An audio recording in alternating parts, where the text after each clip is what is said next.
Hi hello welcome to TS news digital. నేను మీ Tarun. Indian cricket టీంలో చాలామంది వరకు అవకాశాలు రావు.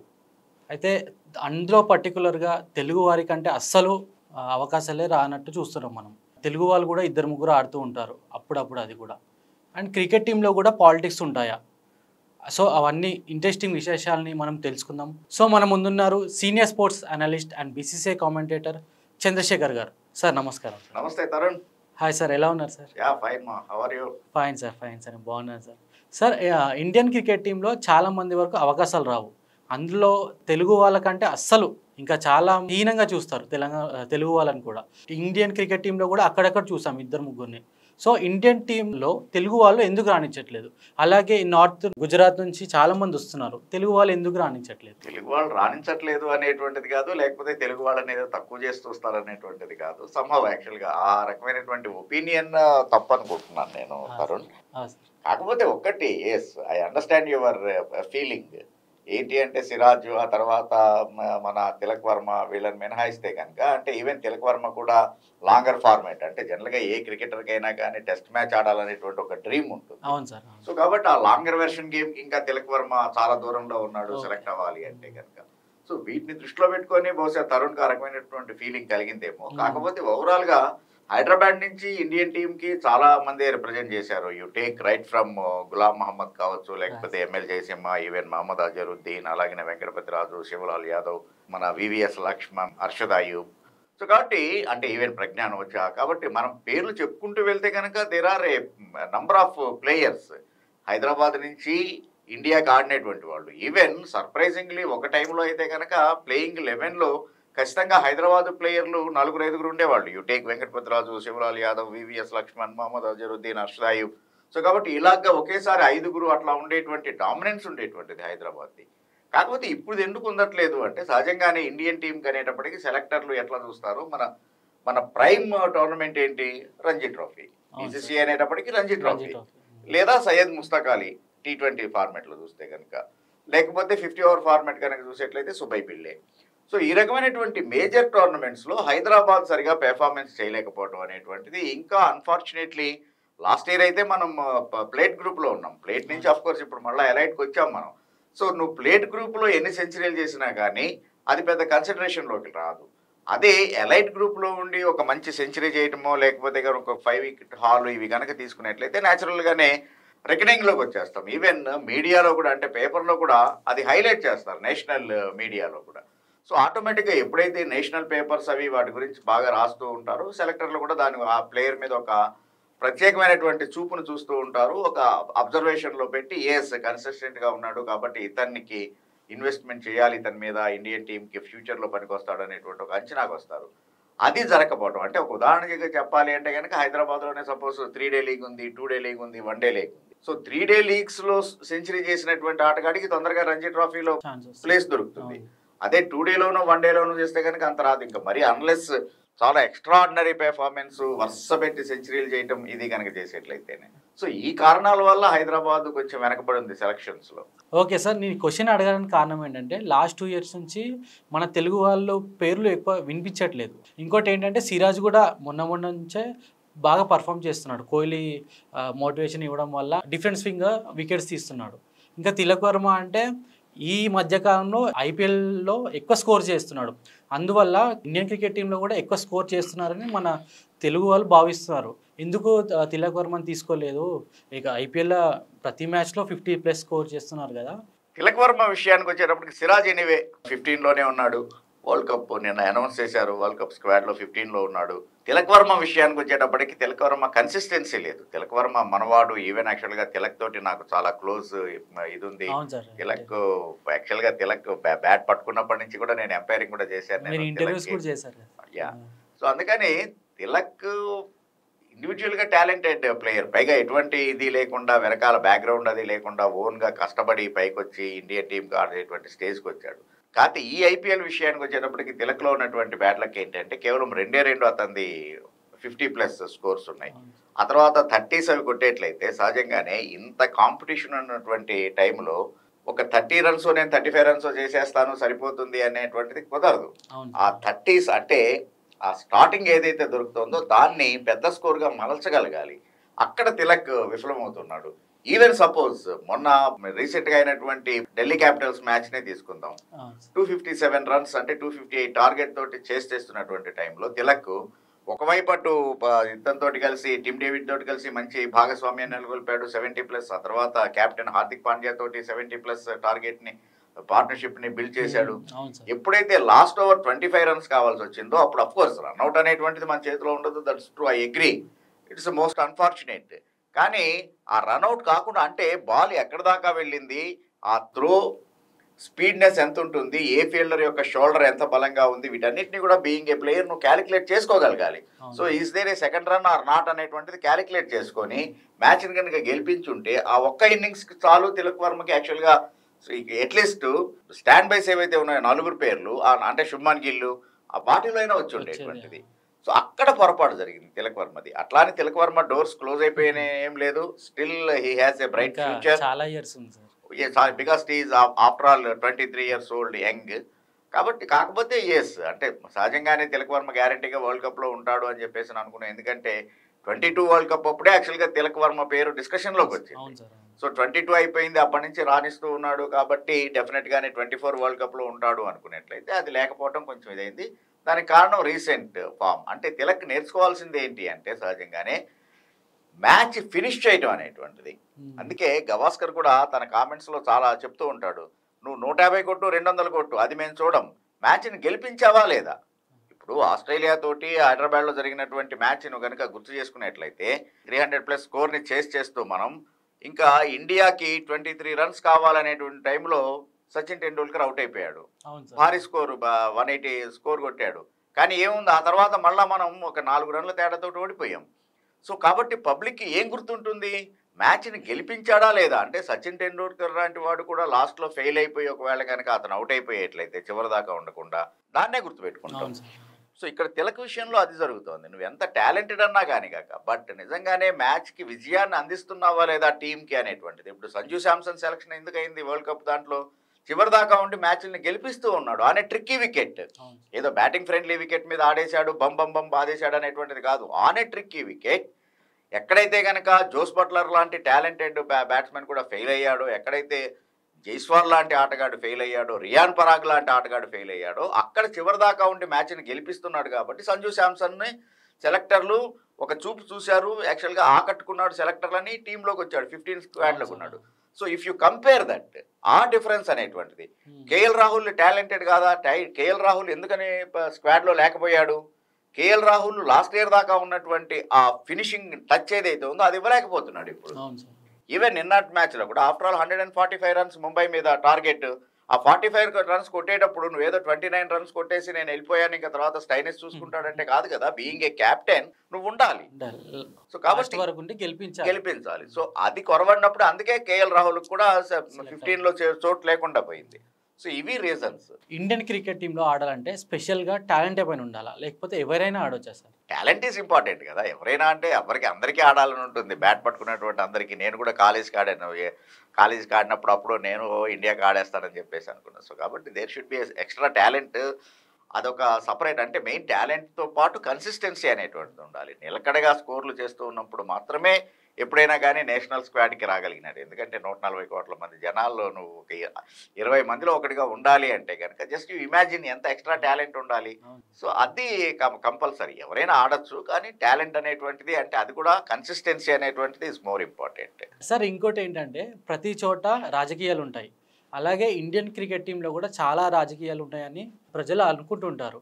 ఎందుకంటే సంజు శాంసన్ కూడా చాలా ఇయర్స్ సెలెక్ట్ అవ్వలేదు, ఇప్పుడు రింకు సింగ్ కూడా అవ్వలేదు, అట్లా చాలామంది ఉన్నారు. అట్లా ఇండియన్ క్రికెట్ టీంలో రాజకీయాలు ఉంటాయా? రాజకీయాలు అనేటువంటివి ఎక్కడైనా ఉంటాయి అబ్బా, ఎందుకుండవు. ఇప్పుడు నువ్వు పనిచేసే ఉద్యోగం మీ ఆర్గనైజేషన్లో పాలిటిక్స్ ఉండవా? ఒక నీకును ఇంకొక ఎంప్లాయీకి పడకపోవచ్చు కాక, అతని మీద నువ్వేదో చెప్తూ ఉంటావు, నీ మీద అతను ఏదో చెప్పేటువంటి ప్రయత్నం చేస్తూ ఉంటాడు బాస్ని ఇంప్రెస్ చేయడం కోసం అనేటువంటిది.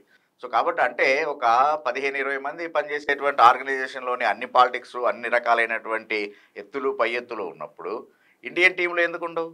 ఎక్కడైనా ఉంటాయి, అదే కామన్. అది లేకపోతే కూడా అసలు ఆ రకమైనటువంటి ఎప్పుడైనా కానీ డిఫరెన్స్ ఆఫ్ ఒపీనియన్ లేకపోతే కనుక you cannot get the best. So ఇప్పుడు నీకు నాకు మధ్య ఇప్పుడు నేను చెప్పినటువంటి దాంట్లో నువ్వు డిఫర్ అయ్యి అది కాదు ఇట్లా అవుతుంది కదా అనేటువంటిది వచ్చినప్పుడు, ఆ పాయింట్ రైజ్ అయినప్పుడు అప్పుడు ఇంకా హెల్తీ డిస్కషన్ అనేటువంటిది అవుతూ ఉంటుంది. సో అలాగా డిఫరెన్స్ ఆఫ్ ఒపీనియన్స్ పాలిటిక్స్ అనేటువంటివి ఎక్కడైనా ఉంటాయి. వాటిని తట్టుకొని నిలబడాలి అంటే only your game will tell the answer. So కాబట్టి ఇప్పుడు అంతే మామూలుగా ఫామ్లో లేనటువంటి ఆటగాడు ఆ తర్వాత ఒక్కసారిగా సెంచరీ చేస్తే ఏమంటూ ఉంటాం మనం, అతని బ్యాటే సమాధానం చెప్పింది అని. అంటే బ్యాట్ ఏమైనా నోరు తెచ్చి మాట్లాడిందా? కాదు కదా. సో కాబట్టి your game will tell you the selectors what I am అనేటువంటిది. సో అందుకని talent is more important. Politics అంటావా ఎక్కడైనా ఉంటాయి. ఏంటంటే కామన్ మ్యాన్ ఫీలింగ్ అయితే ఇలా ఉంటుంది. చాలామంది తెలీదు ఇండియన్ క్రికెట్ టీంలో చాలా ఉంటాయి, అందుకని ప్రజలు ఇలా అనుకుంటుంటారు. తరుణ్ నువ్వు అడిగినట్టుగా సపోజ్ రింకు సింగ్ ఎందుకు కాలేదు అనేటువంటిది. Rinku Singh totally IPL last year యాక్చువల్గా రింకు సింగ్ ఇండియన్ టీంలోకి రావచ్చిన కారణమే ఐపీఎల్ అతని ప్రదర్శనని పెట్టుకొని యష్ దయాల్ ఏకంగా 5 సిక్స్లు కొట్టేసి ఒక్కసారిగా హైలైట్ అయిపోయాడు. గుర్తుంటే if you remember that last over 5 సిక్స్లు కొట్టాడు యష్ దయాల్ని. అసలు ఎక్కడ వేయాలి అనేటువంటిది అర్థం కాకుండా అయింది యష్కి.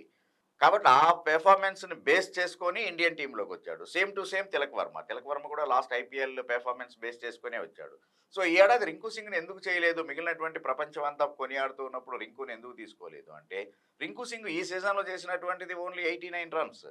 సో క్రూషియల్ జంక్చర్లో అతను అవుట్ అయిపోతూ ఉన్నాడు. ఏదో లక్కీగా ఆండ్రూ రసెల్ తర్వాత లేకపోతే సంజు శాంసన్ స్వయంగాను, ఈవెన్ ఫిల్ సాల్ట్, నరైన్ మంచి ఫామ్లో ఉన్నారు, వాళ్ళే ఫినిషింగ్ ఇస్తూ ఉన్నారు, గెలిపిస్తున్నారు కాబట్టి సరిపోయింది. కానీ లేకపోతే కనుక ఇండివిజువల్గా రింకు సింగ్ కాంట్రిబ్యూషన్ ఏంటి కేకేఆర్కి. సో సెలెక్టర్లు అది కూడా చూస్తారు. పోయిన ఇయర్ ఒకటే సీజన్ ఆడాడు సార్, ఫినిషర్గా బాగా ఆడాడు, పేరు వచ్చింది. అలాగే ఈ ఇయర్ కూడా ఆడతాడనుకుంటే ఎక్కువ ప్రదర్శన. ఎప్పుడైనా కానీ సెలెక్టర్లు కూడా ఏం ఆలోచిస్తారంటే ప్రజెంట్ ఫామ్ ఏముంది అనేటువంటిది.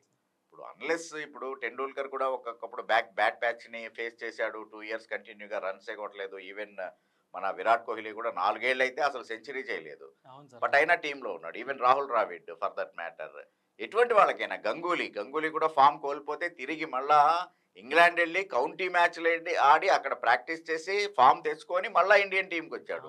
సో కాబట్టి టాప్ గన్స్ అంటే ఐకానిక్ ప్లేయర్స్ అనుకునేటువంటి వాళ్ళే ఇబ్బంది పడుతూ ఉంటారు. వాళ్ళకు కూడా బ్యాట్ ప్యాచ్ అనేటువంటిది ఉంటుంది. అది ఒక స్టేజ్కి వచ్చిన తర్వాత ఆ బ్యాట్ ప్యాచ్ ఉన్నా కానీ దాన్ని కొంత మాయ చేసేటువంటి అంటే కవరింగ్ చేసేటువంటి అవకాశం ఉంటుంది. But when you are in the beginners డెఫినెట్గా కన్సిస్టెన్సీ అనేటువంటిది మెయింటైన్ చేయాల్సిందే. రాహుల్ లాంటి వాళ్ళకే చోటు దొరకలేదంటే కన్సిస్టెన్సీ లేకపోవడంతో మనం అర్థం చేసుకోవచ్చు. రుతురాజ్ గైక్వాడ్ కన్సిస్టెన్సీగా సెంచరీస్ చేశాడు ఈ ఐపీఎల్ సీజన్. ఇంకోటి ఏంటంటే శుభ్మన్ గిల్ కూడా మంచి ప్లేయరే, 2 సంవత్సరాల నుంచి మనం చూస్తున్నాం, బాగానే ఆడుతున్నాడు. కాకపోతే ఈ T20 వరల్డ్ కప్కి ఓపెనర్గా వీళ్ళిద్దరికి అవకాశం రాకుండా యశస్వి జైస్వాల్కి వచ్చింది. అంటే ఎందుకంటారు సార్? రుతురాజ్ గైక్వాడ్ ఒకటి he's not a professional opener. Even సిఎస్కేకి ఆడినప్పుడు చూస్తే కనుక ఫస్ట్ ఎవరెవరు ఓపెన్ చేశారు, అజింక్య రహానే అండ్ ఆ తర్వాత మన రచిన్ రవీంద్ర, ఆ తర్వాత రహానేని ఒకవేళ డౌన్ చేసే ఫామ్లో లేడు అని తప్పించినప్పుడు అప్పుడు వచ్చాడు మన ఇది రుతురాజ్ గైక్వాడ్. ఈవెన్ అంటే కాబట్టి he's not a regular opener. Plus ఇప్పుడు రీసెంట్గా ఫామ్లోకి వచ్చాడు, ఒక సెంచరీ చేశాడు, నిన్న కూడా ఈవెన్ 98 మన ఎస్ఆర్హెచ్ మీద. I agree. కానీ కన్సిస్టెన్సీ అనేటువంటిది ప్లస్ ఆ పొజిషన్కి నువ్వు పర్ఫెక్ట్ అవునా కాదా అనేటువంటిది, ఆ పొజిషన్లో నీకు ఆ ప్రావీణ్యత ఉందా లేదా అనేటువంటిది.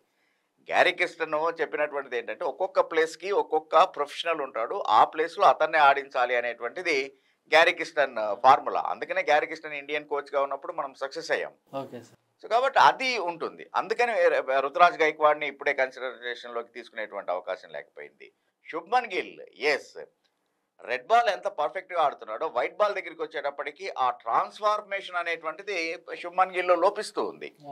ఒకప్పుడు బై డిఫాల్ట్ అంటే కేక్ వాక్ శుభ్మన్ గిల్కి ఇండియన్ టీంలోకి రావడం అనేటువంటి పరిస్థితి నుంచి ఇప్పుడు రెడ్ బాల్లో అంటే ఇంగ్లాండ్తో జరిగినటువంటి 5 టెస్ట్ సిరీస్లో అద్భుతంగా రాణించినటువంటి పర్టికులర్గా 4th ఇన్నింగ్స్లో చాలా డిఫికల్ట్గా ఉండేటువంటి 4th ఇన్నింగ్స్లో ఆడగలిగినటువంటి వాడు ఒక్కసారిగా వైట్ బాల్ క్రికెట్కి వచ్చేటప్పటికి ఆ ట్రాన్స్ఫార్మేషన్ అంటే రెడ్ బాల్ నుంచి అడ్జస్ట్ చేసుకుంటూ వైట్ బాల్కు ఫేస్ చేయడం అనేటువంటిది కుదరట్లేదు, అక్కడే ఫెయిల్ అవుతూ ఉన్నాడు. సో అందుకని కూడా శుభ్మన్ గిల్ని కన్సిడరేషన్కి తీసుకోలేదు.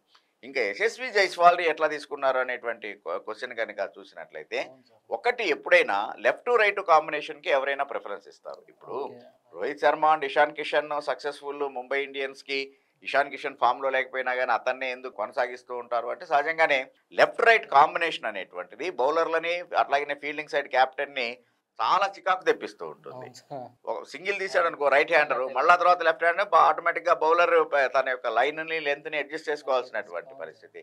సో లెఫ్ట్ హ్యాండర్స్ కి ఆ రకమైనటువంటి అడ్వాంటేజ్ ఉంటుంది, యశస్వికి ఆ రకమైనటువంటి ప్లస్ యంగ్ సెలెక్టర్లు ఇంకొకటి కూడా ఏం ఆలోచిస్తారు, not only present form, general గానే ఇతని ఏజ్ ఎంత ప్లేయర్, ఇతని మీద కనుక మనం ఇతన్ని సెలెక్ట్ చేసి ఒక 2-3 సిరీస్లు కంటిన్యూ ఆడించగలిగేట్లయితే కనుక ఫ్యూచర్ ప్లేయర్ అవుతాడా లేదా. ఒక ప్లేయర్ ని మనం సెలెక్ట్ చేస్తున్నామంటే అర్థం ఏంటి, it is nothing but investing on that particular player. BCCI అతని మీద కొంత పెట్టుబడి పెడుతోంది అనేటువంటిదే కదా అర్థం. సో కాబట్టి ఆ రకంగా చూస్తే కనుక Yashasvi Jaiswal is hardly 22, very young. So కాబట్టి ఇంకా అట్లీస్ట్ ఎంత లేదన్నా కానీ తక్కువలో తక్కువ ఇంకో 7-8 ఇయర్స్ ఆడగలిగినటువంటి నైపుణ్యం ఉన్నటువంటి వాడు, ఏజ్ ఉన్నటువంటి వాడు. అందుకని యశస్వి జైస్వాల్కి ఇంపార్టెన్స్ ఇవ్వడం జరిగింది. ఇంకోటి ఏంటంటే సార్, ఆర్సీబీ గత 16 సంవత్సరాలుగా కప్ కొట్టలేదు. ఏంటంటే ఆ టీంలో కోహ్లీ ఉన్నందుకు కప్ రావట్లేదు అని కర్ణాటక బెంగళూరు పీపుల్ అని కొన్ని రివ్యూస్లో చెప్పారు. కోహ్లీ ఎప్పుడైతే బయటకు వెళ్ళిపోతాడో అప్పుడు ఆర్సీబీ కప్ వస్తుందని. దాని మీద మీరు మీ కామెంట్ ఏంటి సార్? లేదులే, యాక్చువల్గా కోహ్లీ ఆర్సీబీకి last 16 years even for that matter ఇప్పుడు కూడా వాళ్ళకి ప్లే ఆఫ్కి వెళ్ళేటువంటి అవకాశాలే లేవు. కేవలం నా 6 పాయింట్లతో ఉన్నారు, ఇంకా 4 మ్యాచ్లే ఉన్నాయి. 4కి 4 గెలిచినా కానీ 8+6 14 పాయింట్సే. 14 పాయింట్స్ తోటి అందులోనూ మైనస్ నెట్ రన్ రేట్ తోటి ప్లే ఆఫ్కి వెళ్ళే అవకాశం ఏం లేదు. అంటే 17 ఇయర్స్ లేదని చెప్పేసి చెప్పుకోవచ్చు మనం ప్రాక్టికల్గా చెప్పుకోవాలి అంటే. అంత దాంట్లో కూడా ఆర్సీబీకి ఫ్యాన్ ఫాలోయింగ్ ఉంది, ఆ ఫ్యాన్ బేస్ చెరగకుండా అలాగే ఉంది అంటే కారణం ఓన్లీ కోహ్లీ. కోహ్లీని చూడటం కోసమే వస్తారు. సో అందుకని కోహ్లీ ఉన్నాడు కాబట్టి గెలవట్లేదు అనేటువంటిది కాదు. కానీ కాకపోతే ఒకటి మాత్రం నిజం, అంటే కట్టప్ప బాహుబలిని ఎందుకు పొడిచాడు అనేటువంటిది అట్లీస్ట్ రాజమౌళి 2 ఏళ్లలో చెప్పేశాడు. కానీ 17 ఏళ్ళ నుంచి వెయిట్ చేయాల్సి వస్తుంది నాలాంటి వాళ్ళు. ఎందుకు ఆర్సీబీ గెలవలేకపోతుంది అని. దానికి ఒక రీజన్ ఏంటంటే ఆక్షన్లో వాళ్ళు సరైనటువంటి ప్లేయర్స్ని కొనుక్కోకపోవటం అనేటువంటిది. ఎంతకీ బ్యాటింగ్ ఉంటే చాలు మనకి, డివిలియర్స్ ఉన్నాడు, కోహ్లీ ఉన్నాడు, లేకపోతే మ్యాక్స్వెల్ ఉన్నాడు, దినేష్ కార్తిక్ ఉన్నాడు, ఈ రకంగా పవర్ హిట్టింగ్ బ్యాటర్ల మీద ఇన్వెస్ట్ చేసినట్టుగా బౌలింగ్ మీద వాళ్ళు చేయట్లేదు. ఇప్పుడు చహల్ ఉన్నాడు, తరుణ్ చహల్ని వదులుకుంటారు ఎవరైనా కానీ. చహల్ లాంటి బౌలర్ని ఆర్సీబీ మీద వదిలిపెట్టింది అంటే వాళ్ళ యొక్క గేమ్ ప్లాన్, వాళ్ళ థింకింగ్ ఎలా ఉంది అనేటువంటిది అర్థం అవుతుంది. అది వదిలేసాయి. Harshal Patel death overs specialist, Harshal పటేల్ని వదిలిపెడతారు ఎవరైనా కానీ. Now he's in the race, బుమ్రాతో పాటు ఈక్వల్గా 14 వికెట్స్ తోటి పర్పుల్ క్యాప్ రేస్లో ఉన్నటువంటి వాడు. సో కాబట్టి ఈ రకంగా మెయిన్గా వికెట్లు తీయగలిగినటువంటి మ్యాచ్ విన్నింగ్ బౌలర్లు ఎవరైతే ఉన్నారో వాళ్ళని వదిలిపెడుతూ వచ్చినప్పుడు ఇంకా ఎలా గెలుస్తావు నువ్వు? 200 కాదు 300 కొట్టినా కానీ డిఫెండ్ చేసుకునేటువంటి పరిస్థితి లేదు. అందుకే ఎస్ఆర్హెచ్ 287 రన్స్ కొట్టింది నీ మీద. కాబట్టి ఆర్సీబీ చేస్తున్నటువంటి తప్పు అది. బహుశా నెక్స్ట్ ఆక్షన్లో అయినా కానీ, నెక్స్ట్ మళ్ళీ మెగా ఆక్షన్ అక్కడ ఎవరైనా సరి చేసుకుంటారేమో చూడాలి. ఇంకోటి ఏంటంటే సార్, ఇప్పుడు హార్దిక్ పాండ్యా మీద చాలా ట్రోల్స్ వస్తున్నాయి సార్. సడన్గా ముంబై టీంకి ఎందుకు క్యాప్టెన్ చేశారు? ఇంకోటి ఏంటంటే రోహిత్ శర్మని కూడా సడన్గా ఐపీఎల్ స్టార్ట్ అయిన 1 మంత్ ముందు రోహిత్ శర్మ ముంబై క్యాప్టెన్ కాదని ప్రకటించారు. దానివల్ల ముంబై టీం వెనుకపడిపోయింది అని చాలామంది చెప్తున్నారు ముంబై ఫ్యాన్స్. దీనికి హార్దిక్ పాండ్యానే కారణం అన్నట్టు, హార్దిక్ పాండ్యా యాటిట్యూడ్ కూడా గ్రౌండ్లో బాగాలేదన్నట్టు ఫ్యాన్స్ అంటున్నారు. దాని మీద మీ ఒపీనియన్? ఒక్కొక్కళ్ళకి ఒక్కొక్క నేచర్ ఉంటుంది. ఇప్పుడు Dhoni is quite and calm. ధోనిని మిగిలినటువంటి ప్లేయర్స్ తోటి కంపేర్ చేయలేము మనం, అందుకే అతను కూల్ క్యాప్టెన్. కోహ్లీది ఒక రకమైనటువంటి అగ్రెషన్. హీఈస్ ఏ ఫ్యాన్ ప్లేయర్. గ్రౌండ్కి స్టేడియంకి పబ్లిక్ వస్తారు అంటే కోహ్లీని చూడటానికే వస్తారు, ఆ అగ్రెషన్ అది చూడటం కోసం అనేటువంటిది. So he's a crowd puller. Rohit Sharma quite ఉంటాడు. ఒకేసారి గ్రౌండ్లోకి plan A, plan B, plan C అనేటువంటి దాన్ని రాసుకొని వస్తాడు. ఏ ఫెయిల్ అయితే ఇమీడియట్గా బిని ఇంప్లిమెంట్ చేస్తాడు. సో ఈ రకమైనటువంటిది. ఇవన్నీ చూసి హార్దిక్ పాండ్యా కూడా ఎవరికైనా కానీ జాతీయ జట్టుకి క్యాప్టెన్సీ చేయాలి, లేకపోతే ఐపీఎల్ లాంటి హై రిచ్ గేమ్కి క్యాప్టెన్సీ చేయాలనేటువంటి కోరిక ఉంటుంది. ఈవెన్ ఫర్ దట్ మ్యాటర్ యాక్చువల్గా ఐపీఎల్ అంటే ముంబై ఇండియన్స్ని హార్దిక్ పాండ్యా వదిలేసినటువంటి కారణమే 2022లో గుజరాత్ టైటాన్స్ అతనికి క్యాప్టెన్సీ ఆఫర్ ఇవ్వటం వల్ల, అందుకని వదిలేశాడు. సో గుజరాత్ టైటాన్స్కి ఆడుతున్నాడు. కానీ అతనికి బేస్ ఇచ్చినటువంటి ముంబై ఇండియన్స్ అంటే న్యాచురల్గానే ఆ ఎఫెక్షన్ అనేటువంటిది, ఆ అటాచ్మెంట్ అనేటువంటిది ఉంటుంది. ఇప్పుడు హార్దిక్ పాండ్యా చేతిలోనో లేకపోతే రోహిత్ శర్మ చేతిలోనో లేదు క్యాప్టెన్సీ చెయ్యాలా వద్దా అనేటువంటిది. జనరల్గానే ప్లేయర్లని ఆక్షన్లో కొనుక్కున్నటువంటి టీమ్ మేనేజ్మెంట్కే ఫుల్ పవర్స్ ఉంటాయి, ఫుల్ రైట్స్ ఉంటాయి, ఎవరిని ఉంచాలి, ఎవరిని తీసేయాలి ఏంటి అనేటువంటిది. సో ముంబై ఇండియన్స్ ఏం ఆలోచించిందంటే Rohit Sharma is already 36 years. మహా అయితే కనుక ఇంకొక ఏడాది 2 ఏళ్ళు ఆడతాడేమో. ఆ తర్వాత ఆడేటువంటి పరిస్థితి లేదు. సో కాబట్టి ఫ్యూచర్ ఇన్వెస్ట్మెంట్ కింద కూడా ఆలోచిస్తూ ఉంటుంది. So Hardik Pandya already even national టీమ్కి బైలాటరల్ సిరీస్ ఐర్లాండ్ లేకపోతే కనుక వెస్టిండీస్ ఈ సిరీస్లకి అతను ఇండియన్ టీంకే రోహిత్ శర్మ ఆబ్సెన్సీలో క్యాప్టెన్సీ చేశాడు. సో కాబట్టి ఆ రకమైనటువంటి క్యాప్టెన్సీ ఎక్స్పీరియన్స్ ఉంది. ప్లస్ ఐపీఎల్ లాంటి హై రిచ్ లీగ్లో మొదటి ఎడిషన్లోనే గుజరాత్ని ఛాంపియన్గా నిలబెట్టాడు. సో అక్కడ ఎక్స్పీరియన్స్ ఉంది. సో ఇంత ఎక్స్పీరియన్స్ ఉన్నటువంటి వాడు ప్లస్ స్టిల్ ఇంకొక ఎంత లేదన్నా కానీ ఇంకొక 5-6 ఏళ్ళు ఆడగలిగినటువంటి ఏజ్ ఉన్నటువంటి వాడు కాబట్టి ఇప్పటి నుంచి అతన్ని కనుక ట్యూన్ చేసుకునేట్లయితే ముంబై ఇండియన్స్కి ఫ్యూచర్లో బాగుంటుంది అనేటువంటి ఉద్దేశంతో ఇది టీం మేనేజ్మెంట్ తీసుకున్నటువంటి నిర్ణయం. అంతేగాని హార్దిక్ పాండ్యానో లేకపోతే రోహిత్ శర్మ తీసుకున్నటువంటిది కాదు. ఎస్, తరుణ్ అడిగినటువంటి క్వశ్చన్ నిజంగానే కొంచెం ఆ యారగెన్స్ అనేటువంటిది ఇబ్బంది పెడుతుంది. ఎందుకంటే రోహిత్ శర్మ అనేటువంటి వ్యక్తికి ఒక ఇమేజ్ ఉంది. అది నా మైండ్లో కానీ లేకపోతే నీ మైండ్లో కానీ క్రికెట్ని చూసేటువంటి వాళ్ళందరికీ కూడా ధోనికి ఏ రకమైనటువంటి ఒక స్పెషల్ ప్లేస్ ఉందో రోహిత్ శర్మ కూడా ఆ రకమైనటువంటి ఆ స్టేచర్ ఉంది, ఆ ప్లేస్ ఉంది ప్రేక్షకుల మైండ్లో. సో అట్లాంటి రోహిత్ శర్మ నువ్వు గ్రౌండ్లో నువ్వు అటుపో ఇటుపో అని అంటే ఆ రకమైనటువంటి ఎక్స్ప్రెషన్స్ తోటి చూపించడం అనేటువంటిది ఎవరు డైజెస్ట్ చేసుకోలేకపోతున్నారు. దానివల్లే ట్రోల్ అవుతుంది అది అనేటువంటిది. సో దాన్ని ఎవరు డైజెస్ట్ చేసుకునేటువంటి పరిస్థితి లేకుండా పోయింది. హార్దిక్ పాండ్యా దాని నుంచి కనుక బయట పడేట్లయితే of course no doubt because he's a genuine allrounder. ఇప్పుడు రాజస్థాన్ ఫస్ట్ ప్లేస్లో ఉంది సార్. దీని కారణం టీం మొత్తం ఆడుతూనే ఉంది. మెయిన్ ఏంటంటే సంజు శాంసన్ క్యాప్టెన్. దానికి సంజు శాంసన్ కూల్గా ఉంటాడు, అందరినీ బాగా ఎంకరేజ్ చేస్తాడు. దానివల్ల కూడా మంచిగా ఎట్లా ఎన్విరాన్మెంట్ మంచిగా ఉంది కాబట్టి ప్లేయర్స్ మంచిగా ఆడుతున్నారు, లేకపోతే ప్లేయర్స్ అందరు ఫామ్లో ఉన్నారని మంచిగా ఆడుతున్నారు టీం. రెండు ఉంటాయి, 2 చక్రాలు ఉంటేనే బండి నడుస్తుంది ముందుకి. అంతేగాని ఏదో ఒక చక్రం మీద అయితే ఒక చక్రం పంచర్ అయిందంటే ఆటోమేటిక్గా బండి ఆగిపోతుంది. సో అందుకని సంజు శాంసన్ క్యాప్టెన్సీ అంటే అతని యొక్క కూల్ నేచరు అది. ఇప్పుడు బట్లర్ లాంటి సీనియర్ బట్లర్ ఇంగ్లాండ్కి క్యాప్టెన్సీ చేస్తున్నటువంటి బట్లర్ లాంటి ఆటగాడిని నువ్వు కంట్రోల్ చేయాలి, అతను నువ్వు చెప్పింది వినాలి అంటే కనుక నీ దగ్గర ఎక్స్ట్రా టాలెంట్ ఉంటే మాత్రమే చేయించుకునేటువంటి. యశస్వి జైస్వాల్ లాంటి చిన్నపిల్లాడిని వదిలేసాయి, క్యాప్టెన్ ఏం చెప్తే అది వింటాడు. ఇప్పుడిప్పుడే కెరియర్ని బిగిన్ చేసినటువంటి వాడు. ఇప్పుడు ట్రెంట్ బోల్ట్ ఉన్నాడు. ట్రెంట్ బోల్ట్ దునియా క్రికెట్ని చూసినటువంటి వాడు. సో కాబట్టి ట్రెంట్ బోల్ట్ లాంటి ఒక సీనియర్ ప్లేయర్ కానీ లేకపోతే జోస్ బట్లర్ లాంటి ఒక సీనియర్ ప్లేయర్ని వీళ్ళ నుంచి రెస్పెక్ట్ని నువ్వు గెయిన్ చేయాలి అంటే ఇండివిజువల్గా నీలో టాలెంట్ ఉండాలి. సో యాజ్ ఏ బ్యాట్స్మెన్ దాన్ని చేసి చూపిస్తూ ఉన్నాడు. తర్వాత గ్రౌండ్లో ఎప్పుడైనా కానీ ఈవెన్ సంజు శాంసన్ కావచ్చు లేకపోతే రిషబ్ పంత్ వీళ్ళందరూ ఇంటర్వ్యూలో కూడా చూస్తే కనుక మేము ధోని నుంచి చాలా నేర్చుకున్నాము అనేటువంటిది. ధోని ఎవరైనా ప్లేయర్ క్రూషియల్ క్యాచ్ వదిలిపెట్టినా కూడా పెద్ద వాళ్ళని బడబడా తిట్టేయటము అట్లాంటిది ఏమీ ఉండదు. లేకపోతే నువ్వు ఒకే ఓవర్లో 20 రన్లు ఇచ్చినా 25 రన్లు ఇచ్చినా లేకపోతే ఈవెన్ 5 రన్స్ ఇచ్చి 2 హ్యాట్రిక్ తీసుకున్నా కూడా 5 రన్స్ ఇచ్చి హ్యాట్రిక్ తీసుకున్నా అంతే సింపుల్గా ఉంటాడు, 25 రన్స్ ఇచ్చినా అంతే సింపుల్గా ఉంటాడు. కానీ హ్యాట్రిక్ తీసుకున్న బౌలర్నేమో నెత్తిని పెట్టుకోడు, లేకపోతే 25 రన్స్ ఇచ్చినటువంటి బౌలర్నేమో ఇమీడియట్గా నువ్వు బయటికి పో అని చెప్పేసి అన్నాడు. సో కాబట్టి ఆ రకమైనటువంటి నేచర్ ఏమవుతుందంటే ప్లేయర్లు అతన్ని ఇష్టపడేటువంటి విధంగా తయారు చేస్తూ ఉంటుంది.